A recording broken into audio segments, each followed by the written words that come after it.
giving you an insight on the life of a Thai ladyboy. What you probably see as just a normal life, but a lot of people see as a different way of life, a different path. Ladyboy is now like a norm.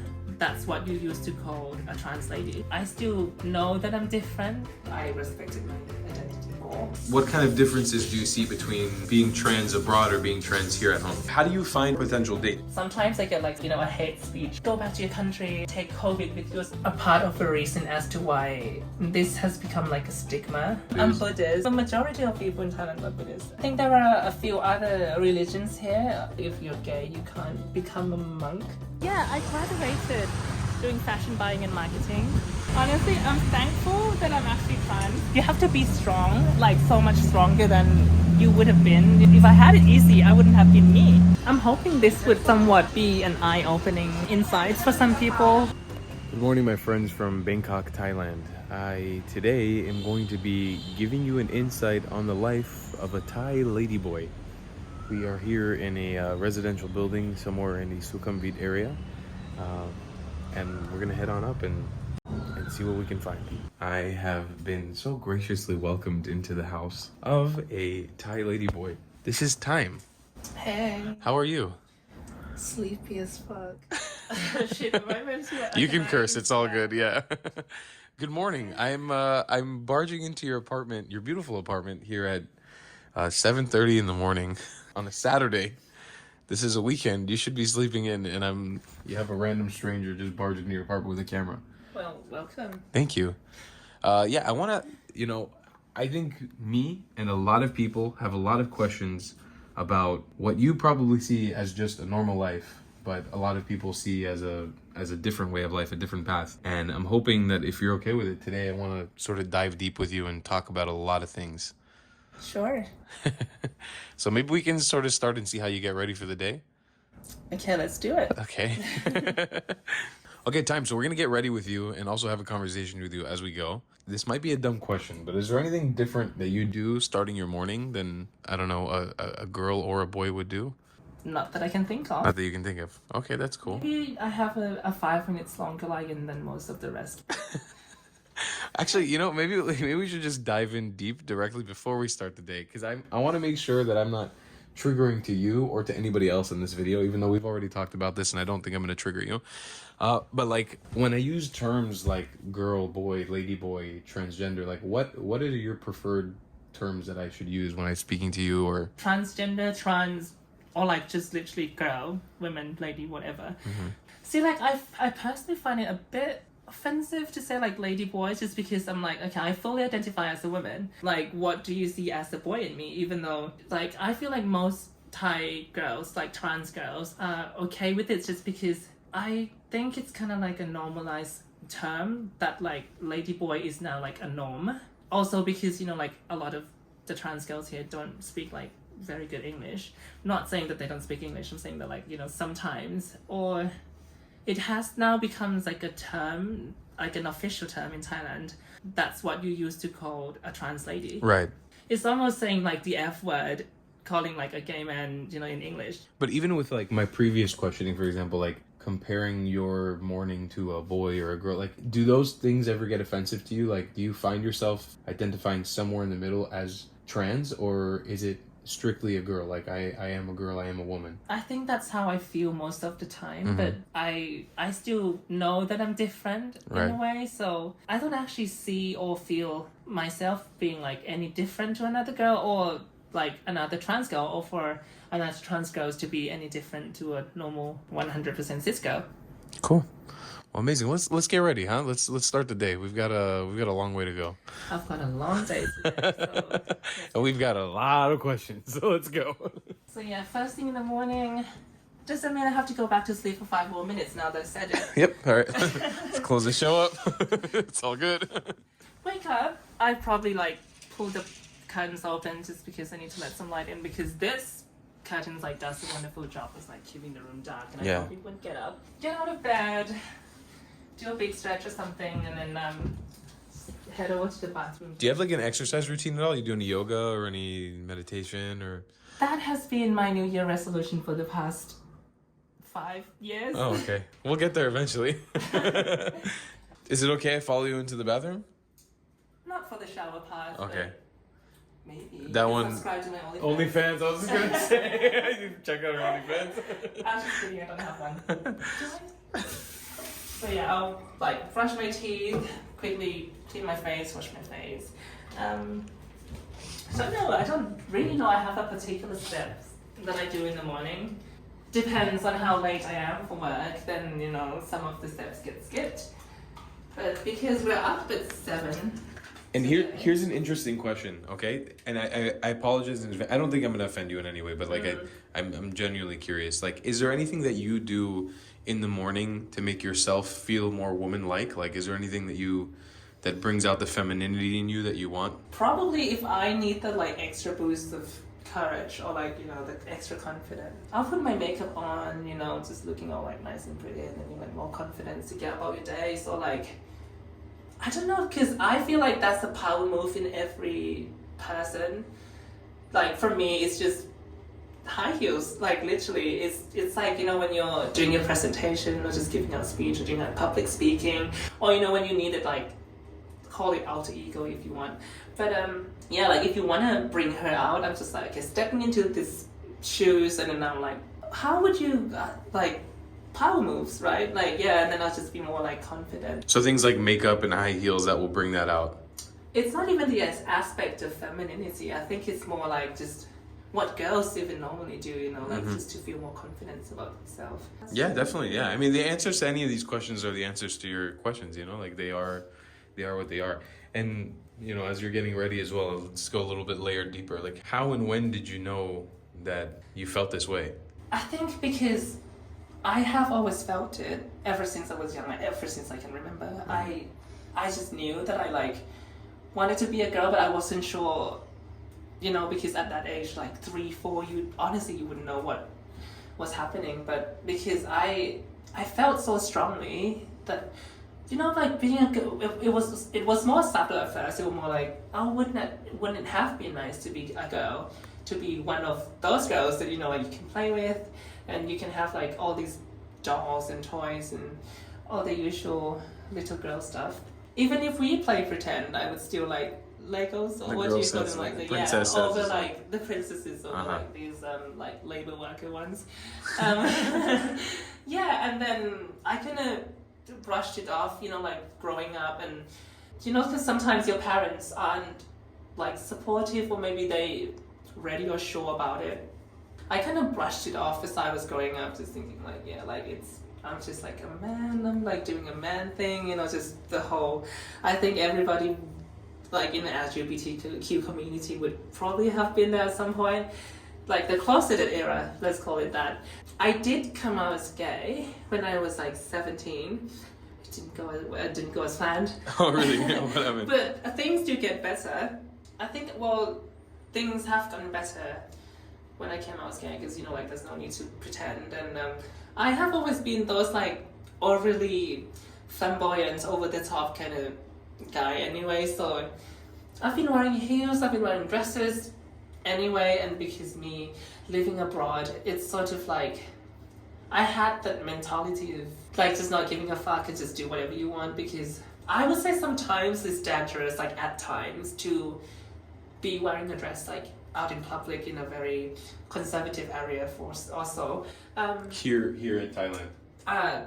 Abroad. Yeah, or like anywhere else really, or like when I go on holidays, sometimes I wear like dresses and things, and you know, like that's like a foreign country in an area I've never been to. So not that I didn't respect them, but because I respected my identity more. But I do get a lot of stares, a lot of hate speeches. Yeah, like just people are just not used to that sort of things, I guess. But that's more of that these days. And like men wearing skirt, like a straight man wearing a skirt, or like, you know, all the gay guys or the girls, or like fashion. I don't actually believe in like a label, or like, you know, when they're like men's wear, women's wear. You know, like labels are for clothes, you know, they're not for yeah, you see most of this as like a free flowing space. Yeah, it's like you wear whatever you want to wear. Like, who are you to judge? It's a very long story, right? I think it was very recently during COVID, because, you know, we all had a lot of time in our hands, and I did a whole self-reflection. By then, I was pretty androgynous. Like my hair was like this length anyway, and because I wear like women's wear or men's wear, because like I can't listen really women's wear, like girls have better clothes than men anyway. And I accidentally got called a woman by a customer that I serve at work. I used to work in retail, and yeah, like my manager, because I've just started that job as well, so she was like, oh my god, like you're such a lovely woman, like, you know, or just tell her like, oh, can you go and help her doing this, can you talk her through, oh, what's she doing now, like that kind of thing. And I was like, that felt nice, like it felt natural. Oh, like hold on a minute, like I've never considered myself as a girl. Even then, like a lot of people have asked, you know, like if you wanted to like I know they mean well, and like, you know, they was just curious, which I'm fine about. They were like, oh, well, have you ever considered like a sex change, or like, you know, like have you ever thought about being a woman? Because, you know, like honestly, I was very I'm sorry to say this, but like I'm fully gay. Like, you know, like so gay, like screaming gay across the street, like yeah. So like, you know, people were like, you know, like you can actually become a woman, like. But yeah, I've thought about it. I'm like, you know, I'm happy the way I am. Like, it was fine. And then I think, yeah, during COVID, it was just like, it triggered something in me, like, you know. So I was like, yeah, like, what if I try being a woman for a day? Like, you know, I don't even need to change anything. Like, just accepting the fact that, like, okay, like, now I'm a woman, or like, just changing my pronouns in my bio. Slowly easing things in, and it felt pretty natural, like things come very naturally. I don't know when the transitioning point was that I decided, okay, like now I am a woman. But then like, yeah, going back to work after COVID and everyone's like freaked out that they're like, shit, I've like misgendered her. I'm like, oh my god, like, you know. But it wasn't a big deal because everyone there was like lovely, and yeah, we all got along very well. What was the question again? I just like you went on a so 13 minute like speech. Did I actually? Fantastic. This is a content goldmine. This is everything I look for as a YouTuber. Okay, time. So I think it's time for you to take a shower, right? So you getting in with me? I thought I was gonna give you some privacy, but I guess if you want to give the fans some bonus content. Sure. It's a little teaser for the OnlyFans. Subscribe now.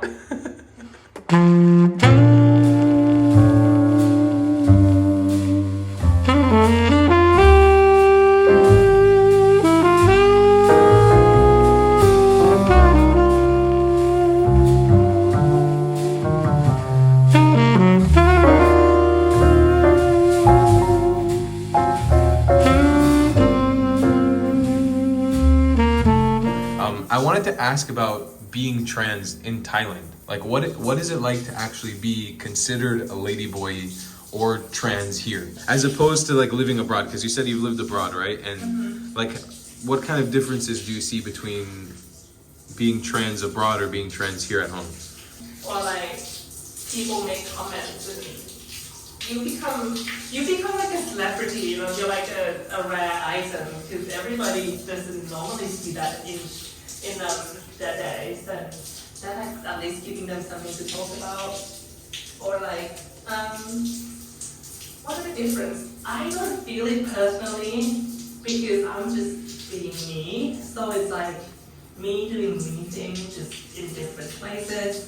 Do you think there's any reason why like lady boys or trans people are so accepted in Thailand, or do you feel like they're accepted in Thailand? Like, oh yeah, definitely. Like I think Thai people are very accepting and they're pretty chill about mostly everything. But sadly, I don't think we get enough like legal support being a transgender, well, men and women, as well as the like LGBTQ community. Like it's very, very widely accepted, very open. The country's cool with it, everyone's cool with it, you know, like everyone loves like a trans best friend or like a gay best friend. Yeah, unfortunately the government didn't think so. That clearly wasn't enough like legal support or governmental like any form of support from the government really. Well, there are some like, you know, non-profit organizations and some like government stuff which I don't really know about. You're telling me exactly how it is from your perspective. You're doing fine. If I don't know it, what are the chances of other people knowing it? But yeah, there must have been some service for those who really needed them. But like say for example, same-sex marriage. As of right now, I don't think it is legalized in Thailand. Like, so for me to get married, being born a male in Thailand means I would have to then like travel abroad to get married, which doesn't really make sense, but because I will be married like to someone else or a guy somewhere else legally. Coming back to Thailand, that won't mean shit because it's not even a thing. Or like for example, then if I wanted to change my title, like you can't do that. Like once you're born a Mister, you're always a Mister, regardless to what's down there or like what you are trying to present yourself as. I feel like that should at least be I'm not too sure about it in the US, but because like in European countries there are what's called like a certificate things to like recognize your gender, or I don't know. I just think it's like a nice thing to do, to like at least have your like paperwork changed to like a Miss, or at least just taking out the whole Mister completely. Like it feels very awkward, like going to the bank or going to get your like visa stamps, Mister, and then they'll just like look at you like am I seeing this, or like yeah, or they'll be talking to you on the phone and like, oh, like, so what's your name? Can I please get your full name, please, and your title? It's not exactly a gendered language, but the difference between like crap and ka. Right. So then I'll just be seeing like Mr. Ka. So that's contradictory already, but I just thought it was funny. I don't really know about because I can feel that this could become like a dysphoria issues for a lot of people, but I see it as a joke. I've got some better questions to ask since we're already getting hot and steamy and sexy, and I can literally see your whole naked body right now. I wanted to ask, can we dive into your sex life a little bit and like talk about that aspect of this? Is that something you're saucy? A little saucy? Sex life and dating life are two completely different things, especially in Thailand, and being a transgender in Thailand. So dating is hard. Dating is very, very hard. But I did have sex last night. Oh shit! Had sex last night. I had sex the night before. It was great. Okay. Yeah. Dating's very hard because I think it's just a modern day society that not everybody is looking to date, and the whole commitment issues. Yeah, like maybe because I'm being very, very picky at the same time, and because the dating pool here is like very small. I know that there are like men out there that actually are into like transgender, but they don't make themselves known to the public, or sometimes like, oh, they would adore like trans women, but they would definitely fuck one, like, but they wouldn't bring them home to your family or like this.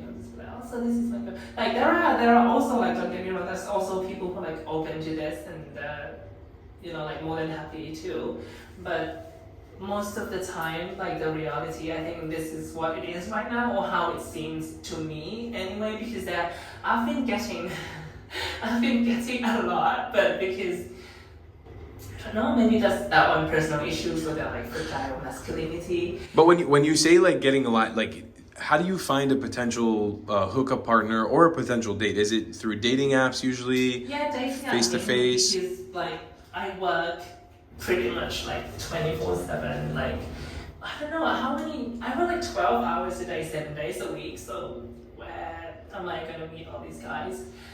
Or because I work with the girls and the gays, so like what are my chances of meeting men? So like yeah, generally dating app is like, I think that's how everyone gets there. I guess. Do people go out and like I don't. That's for sure. If you were to think about it, right, a drink would have cost you like, I don't know how much it is, but let's say like it's like 300 baht on average, like a really nice cocktail in Thailand, right?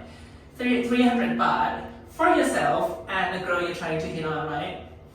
A dating app subscription would have been like already 500 baht. Right. 100 baht less than. Yeah, if we're like, talking you get for a about whole month. budgeting, like we're talking budget wise, it makes more sense to just use a dating app. Economical. It's right? economical. It's more efficient. Yeah, so like, why bother wasting your time, like getting all dressed up, putting all makeup on, trying so hard to look like, like, and you could just be like, pay. But what about dating preferences? Is there something particularly you look for in a sexual partner or in a dating partner? I think this will turn into like an hour-long video if I was to like start. Okay, if you're to give me 2 minutes, I don't know, I don't need to know like everything, but give me in the audience like a little bit, just so we can kind of understand your psyche, like what you're kind of looking for. I'm not being shallow or anything, but because I think that's the same for everyone else. It looks like, he's got to at least be, he doesn't have to be like good looking or like models, but at least be like, a nice looking guy and average at worst, I guess. But like, I'm not, okay, now I sound like a dickhead, but like, at least be stylish. That's what I'll call them. So like, you don't actually need to look good, like I think styles would do you like a lot of favors. So like, yeah, like be very well dressed, very well put together.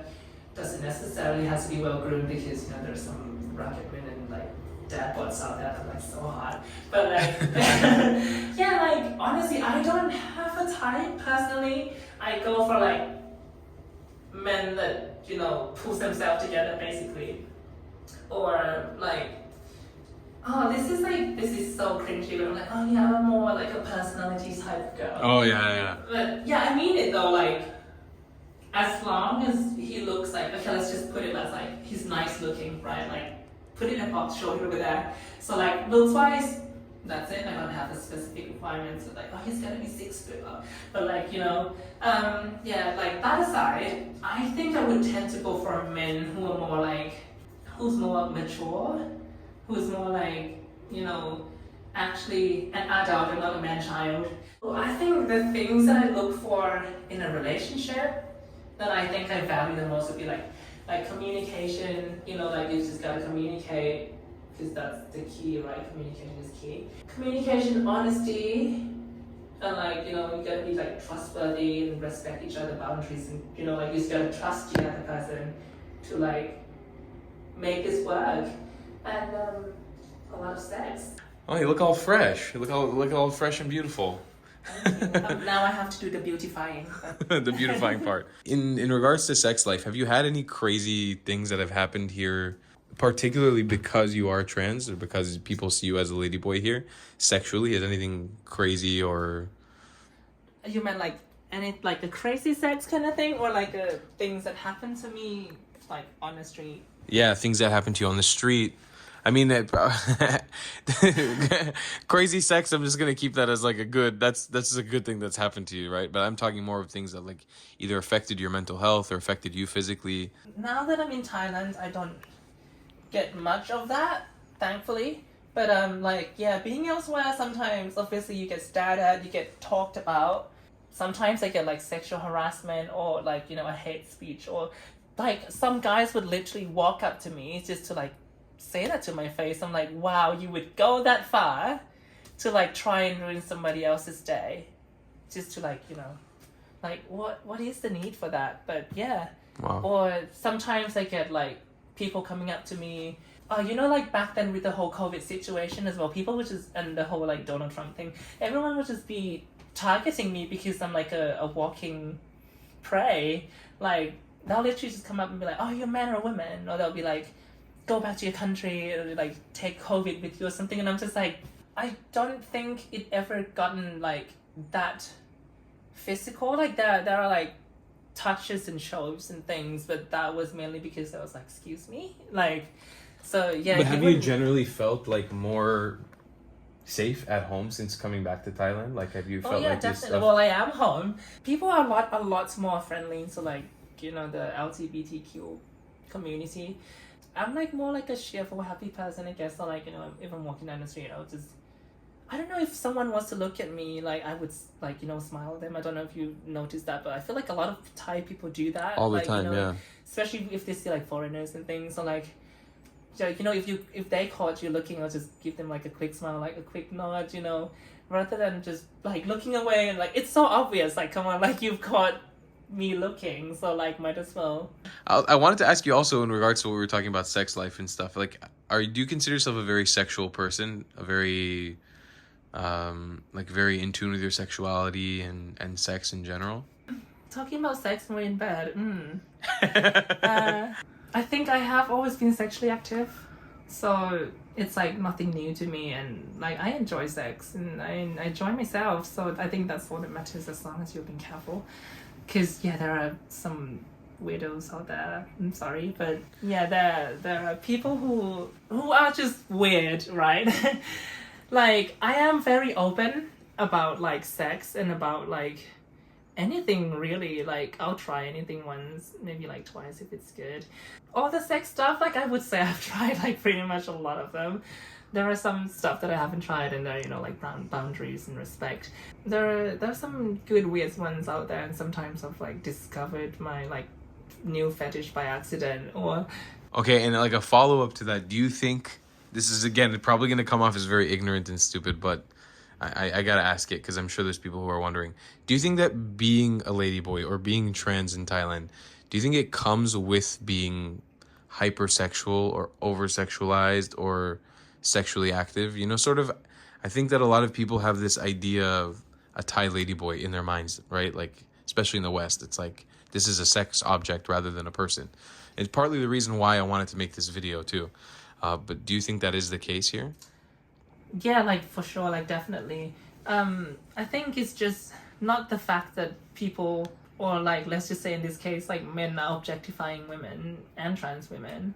I think this is how I felt, or this is how I see it, is that like, because trans girls don't naturally have the physique or like the looks of a cis women, so we have to try like extra hard, or like at least like trying harder than an average cis girl, I would say. Like, I don't know. But yeah, like for me, I would have to be hyper, like, not like hypersexual, but like more trying to project that like feminine energy and trying to be more like sexy. More sexual, yeah. Call it. Like, yeah. Uh-huh. Just because like, okay, being sexy does technically equates to being attractive. It's like, it's looks, it's style. So like, sometimes I'll go out all like cute and that, but that's not really my style. So like, all the clothes that I wear, it leaves some for the imagination, but a lot of it is there if you look hard enough. Also with the sex tourism stuff that's happening in Thailand as well, is like there are a lot of people who come here just to have sex.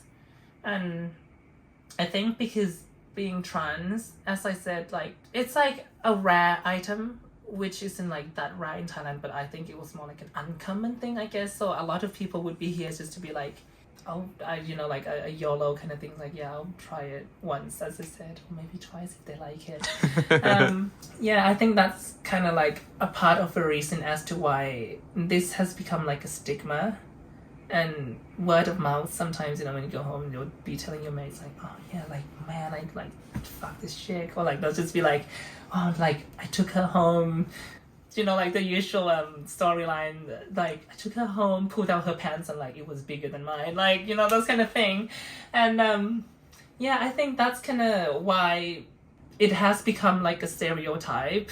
And because things like that do happen here, so they both build up to this like expectation. Talking about sex life as well earlier, I think a lot of the people that I've hooked up with like I would say 80% tourists, just because like there are the only ones, well, not like the only ones, but there are the majority of the people who are interested in hooking up with a transgender. Yeah, like that's also part of the reason why relationships have been hard for me, because the ones here aren't looking to commit, and the ones that are looking to commit are only here for like 2 weeks. You look so cute, like holding the thing, just like starting to sound like a hopeless romantic. Like everyone's leaving and I don't. Yeah, like it's slipping. Just do a little nip slip in the middle.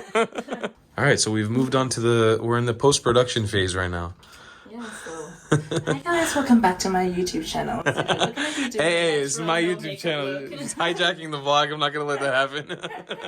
You're our subject, not the owner. I'm gonna use this brush. But yeah, now we're just gonna get ready for work, unfortunately. So yeah, gotta look all pretty. You know, So what do you do to pamper up here? What do we got? Cause just got a lot of shit that I don't actually use, so just stocking up on them just because it's on sales. But yeah, I think I'm genuinely. I don't know if if you could ever say too straight, but I think I'm genuinely too straight to understand anything I'm looking at here. shall I put some on you? Nah, I'll be alright. Yeah, I'm gonna get ready for work and just get into the office, drop my stuff off, and I'm so grateful that someone's covering up, so then I get a chance to go out and film more stuff. And yeah, we're gonna go to the fabric market in Chinatown. Cool. Just grabbing some bits and bobs, and this Bits is and actually what I like about this job as well. It gives me somewhat like a bit of freedom and time to actually go do my other jobs. But yeah. You had a point that was going to tie further into sex work. Oh yeah, I made a joke about it and then I forgot. But It's early in the morning, to be fair. Both of us can be forgiven. We're both very tired. I think neither one of us slept much last night. I think it's just that like that's so wrong or like a misinterpretation. Asian women, like just in general, that you know that all of us are like prostitutes or something. And that, like, I have nothing against it, but I'm just saying that, like, you know, why would I want to have sex with you if, like, I don't know, maybe that's just me, like, okay, I'll have sex with you if you're hot, like, you actually need to pay me to have sex with you. You're hot.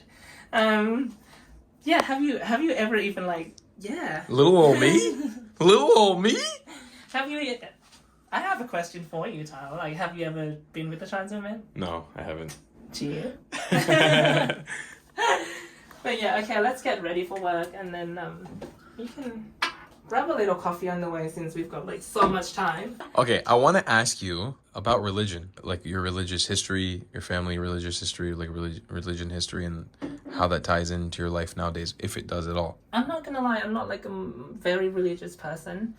More of like the spiritual side of it rather than the actual like religion itself. But I would actually love to be more in touch with my like religion and roots, but it's gonna sound like an excuse, but I don't have time for that. What is your religion? Like what actually I'm is? Buddhist. Buddhist. What Which is about you? majority of the people in Thailand, no? Yeah, the majority of people in Thailand are Buddhist, and yeah, I think there are a few other religions here, and I've seen a lot of people. It's really diverse, like yeah, as the city itself and the country as well. In regards to the religion, I'm Jewish. But in Judaism, Christianity, and Islam, like considered Abrahamic religions, there's a pretty clear stance on homosexuality and like transgenderism. It's just not an accepted thing. And that's, I think, part of the reason why there's such a big debate about this lifestyle in the West. But like, is there anything like that in Buddhism? Like that dictates you're allowed or you're not allowed? Or does any stigmas against people who live a life like you do, does it ever come from religion? I personally don't know. Like, I think someone's once told me that if you're gay, you can't, like, what's the word? Become a monk. I think. That would make sense. But yeah, like that kind of makes sense. And because, you know, when you do your donation and stuff to like the monks and you're like giving them, like, for example, food or money or any sort of like donations, they're not allowed to like touch women. I think it's just to be safe that I find that sometimes when I do it, that they like are not allowed a direct contact. So sometimes you like leave it on so like it's like a piece of fabric where it's the same materials that the ones that they're wearing, and then they take it from there. So I think for most trans people, the monks would have treated them as a women, like even monks. So that says something about the societies and the whole Thai culture. All right, so we've had a pretty radical outfit shift. We're heading out now. We're hitting the streets. We're gonna go get some coffee and some breakfast. You're gonna show me a cool area, right, in Chinatown? Well, a part of it, yes. We're going to the fabric district, the fashion district, the fabric shops. A bit of the local market, I guess. This is the sketchiest elevator I've ever been in my life. It's a service lift. Okay, Time, we're gonna continue the interview while we're out on the streets right now. Where does the name Time come from? Well, I mean, I don't get to name myself, so you'll have to probably ask my parents, but I remember asking them before, and because my initial Thai name was like Tam, which is like It's spelled differently. Is Playing time around a with nickname or is it? Yeah, it's a nickname because like you know how Thai names work. Like we have a really long ass like name. Yeah. Thankfully, without a middle name, because otherwise it will take up like a whole page. So like we do have long names and long surnames. Save the time. I guess that's how we come up with the nicknames. With the nickname. There are people with names as a nickname and people who goes by that full name. But I think I'm just used to being called Time. Time. So, yeah, for the time being, you know. For the I'll stick to time that. being. And yeah, like we're heading right now to the fashion district in Chinatown. Fashion district or garment district? Well, I don't know what you call it. I just call it Chinatown, Uh-huh. just because it's like right next to it.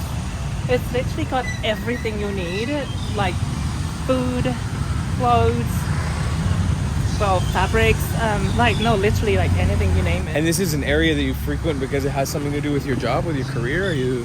Yeah, that's like my second home. I would consider that my second home. Like, you'll go there and you'll see your friends, you'll see your family, you know, it's literally a home. And yeah, I think the Thai fashion industry is quite small, so I think it's a very enclosed, like, group of people who go to specific places. So like, we're probably gonna bump into some people today. How are you involved in the fashion? What do you actually do? Design? Well, like, yeah, I graduated doing fashion buying and marketing. So like, I came back here during COVID. I think Thailand was the best option for me back then, so I came back. Not having any jobs or anything to do, I decided to sign up for like a design school, just so you know, like I can pick up more skills, add that to my CV. Graduated last year and decided that I want to continue studying, so I applied for this like scholarship, and as a part of the deal, basically I'm like a teaching assistant, teaching like all the fashion stuff at the school to like, you know, the new incomes, the newcomers. So I kind of have to like pick up few other odd jobs here and there, doing like design, styling, pattern cutting, and now I'm like setting up my own lingerie business, so stay tuned. Lingerie business. Oh wow. Do you think that being trans sort of gives you an edge, like creatively? Maybe you can see things differently from other people who are just sort of in the binary. What is it? Well, you know, like at first, I really hated the idea of being trans because I'm just like, why can't I just be? Do you know, like I feel like us trans girls must have had these like moments where you thought like, or like at least imagine to yourself how life would have been so much easier as a cis woman, like, you know, if you were born. Honestly, I'm thankful that I'm actually trans because like it's proven to me that like you have to put up with so much shit. You have to be strong, like so much stronger than you would have been, you know, if I had it easy, I wouldn't have been me. Right. That's basically what I'm trying to say. Do you like living in Thailand? At first, I really hated it. Well, like, firstly, because we were forced to join the military service because, you know, anyone that's born male have to kind of do it. I didn't like the weather. I didn't like the way things were done over here and some, like, political stuff. Because I was living somewhere else with, you know, better living conditions, and I kind of grew attached and, like, kind of bonded, like, living there. And I was just like, okay, yeah, like, I can really see myself being there before COVID came along. But then being back here now, and oh yeah, also because I live quite far out from the city, and I didn't have any friends, I didn't have anywhere to go, I didn't have anything to do. It was miserable, and because I've moved out since like I was 15, so I'm so used to like just being alone. So being around people, particularly your family, it's a bit too much at times, and sometimes they're like doing your heads in, and like, yeah, I really didn't enjoy being here. But now that I'm like out doing my thing, like building my career, just A woman on a mission, just Yeah. going out there. it sort of made me realize like, oh, like, you know, this isn't bad. Like I have a career, I have a job, I have friends, I have more than things like to do than I have time to actually do them. So yeah, I think it kind of grew on to me, and it's not bad after all, because the weather was like lovely earlier, and now it's like midsummer and I'm like melting in this heat, and it's so humid and the pollution's like so bad. But when you talk about like your life in another place, I don't think we talked about it. Where did you used to live? And So, yeah, how I was your used to- English so good and with a I slight get that British asked accent? all the time. Yeah. So like, yeah, I used to live in the UK. I don't think I have an accent, do I? You do. You definitely have a British accent, Because like an English accent. A lot of people have asked. Now I'm so conscious about my accent, but like, a lot of people asked me if I'm Australian. It sounds. I would say more Australian than it does English. Yeah, because I've never been to Australia. And like, I do love the Australian accent. Like, I think I can do a very bad one, but like, I think maybe something between like the Thai, because I'm assuming that you correct me if I'm wrong. You spoke English here first before you moved to the UK. Well, I actually didn't study like any. Well, I mean, like, I know all the basic words in English like as much as every other people do here, and yeah, I think it was because I kind of got offered a scholarship into an international school, so I picked that up like in the years. I guess that's how I like learned. But I think I was in like year 6, so I don't know how old I was. Probably like around 10 or something, like the whole puberty phase. And then I think being abroad really helped. You know, like. Did you live abroad by yourself or with your family? I have a family. I have a family in the UK, so like I was there with them for like a year, you know, doing like readjustment and all that. And because they were still living quite far from the college, so I was like having to do the whole 2 hours commute back and forth. Didn't have time to do like my revision or my homework or anything, and it gets too tiring. So then I decided to like move out into like London, just being like 2 minutes walk away from my college again. And yeah, I think I went bad. But yeah, so that was parts of growing up, I guess. I could actually say that I grew up there because the whole time I was here, I was pretty much a homebody. Like, have no social life. I've never been outside, like, I've never been out, let alone like outside. And I went to a boarding school as well whilst I was still here. So I think even like up to now, I haven't been to most of the places that you have. I haven't been anywhere. I've only been to Bangkok. But I'm curious, do you feel very Thai? Like, do you feel like you're from here? Do you feel connected to this country and the culture? I feel like I am like fully Thai, like 100% Thai. But it's just sometimes that my mindsets and my opinions doesn't really resonate with a lot of the Thais as well. So sometimes there's like a bit of a conflict in the workplace or just in general when I'm like meeting new people, so I've kind of got to like watch what I say. Alright, we found this awesome little spot. They got Peking duck. Anytime you get to have duck, I take the opportunity to eat it because it's just one of my favorite things, and it's actually kind of affordable out here. Yeah, roasted duck. How many ducks are we gonna get? How many ducks? It's a good question. 1 duck and 1 dick. Look, they have the 3 kingdom meal: the roasted duck, pork belly, and bibimbap. Yeah, those are the best. This is the kind of breakfast that dreams are made of. It's all Breakfast duck. of a champion. Of a champion. This is amazing. I'm so excited. We've got duck and more duck and rice. And yeah, we're gonna dig in. Is this something you eat frequently here? Duck? From time to time, Yeah? yes. Like every time I'm in Chinatown, that's probably the only thing I look forward to. But yeah, because I thought this is like literally the best place to be getting ducks. This type of food, yeah. I'm so excited. Let's try it out. All right, guys, we're gonna try some Chinatown duck here in Bangkok. Let's try it out. This looks like a sliced duck breast. Oh my God, so soft. We got some noodles with it as well. And we got this delicious duck fried in basil. Oh, Time, you're missing out. This duck is amazing. Ooh, okay. It's so good. Oh my God. It's so good, no? This is amazing. It's so soft. Even the noodles are, wow, it's amazing. What is your favorite Thai food to eat? Thai food? Yeah. More like a Thai fusion because do you know Penang curry? So I used to have Penang curry with duck. That's Malaysian, no? Penang curry? Is it? I'm not sure. I don't know. I thought it was Thai. So like it's like a type of like curry cooked with duck. With duck? Ah, so you really do like duck? I do. I love duck. I'm telling you. That's awesome. Well, we're gonna dig into this. Wow, me and Time absolutely destroyed these ducks. I think we devoured that in like 5 minutes. Yeah, we inhaled the food. It was just up and out. We've got a beautiful chestnut stand here. Sound some warm, fresh chestnuts. Prepackaged in these little bags. Really Chinese style. We're just walking through like the most amazing Chinese fruit market. Just a plethora of fruits and vegetables and dried fruits and appliances and tea kettles and whatever you want. As we're hustling and bustling on the way through Chinatown, tell me a little bit about your career. Like, what is it that you actually do? I think my aspiration was to probably be like, I don't know, joining in with the nomad crew and just being able to like move around freely still while still like making money.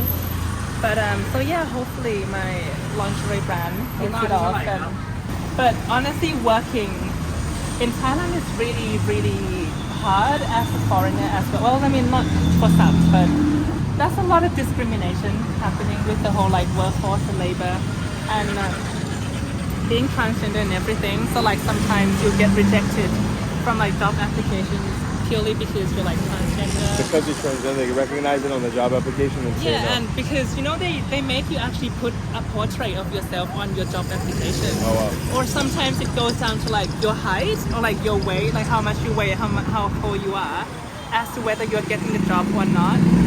Or it's just down to like literally your race or like I'm pretty sure like people have probably heard of like the white privilege, right?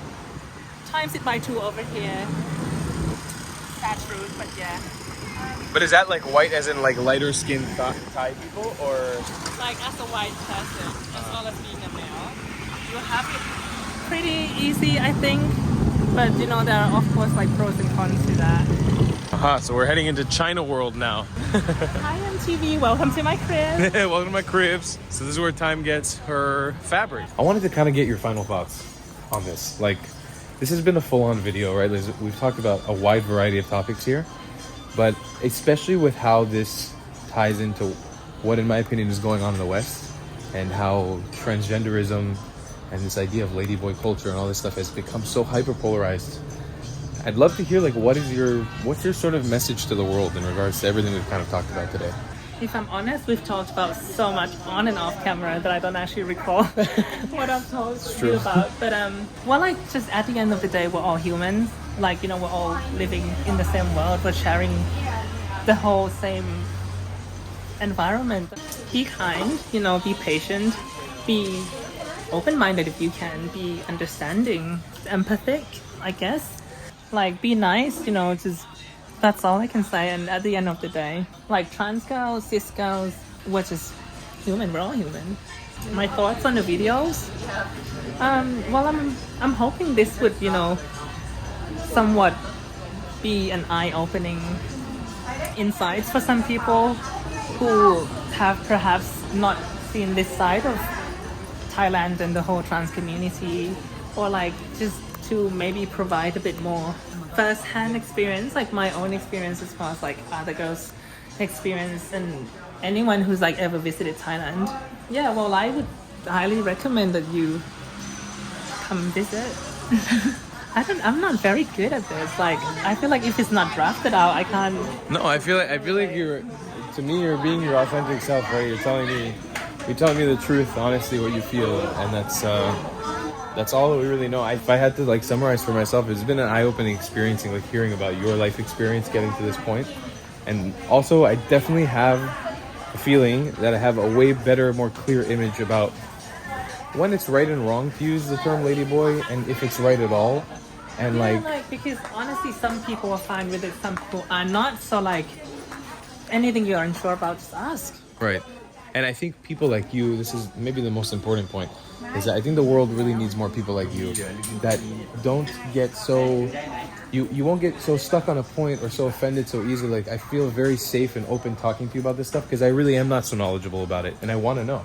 I want to learn. And you're giving me an open platform to ask questions, even when sometimes the questions are extremely uncomfortable, at least for me to ask. It seems like you've been totally fine. Yeah, okay. So like having people like you being open to having these conversations is, I think it's going to overall make the world a better place, because now I understand. I have a better understanding of how I should act, how I should behave, and what I should say, what I shouldn't say. Yeah, honestly, it's down to your intention. I'm telling you, if you don't intend to hurt or harm anybody, then I wouldn't take it personally. I don't think anyone else would have taken it personally. I like your new saying, hurt or hymen. That was a good. Like harm? Hurt or hymen. I think we're gonna end on that note. I'm gonna make sure to leave all of her links down below in the description. Anything that she wants, you guys can go follow and support. And just thank you for your time, We appreciate you so much. It's been a great day.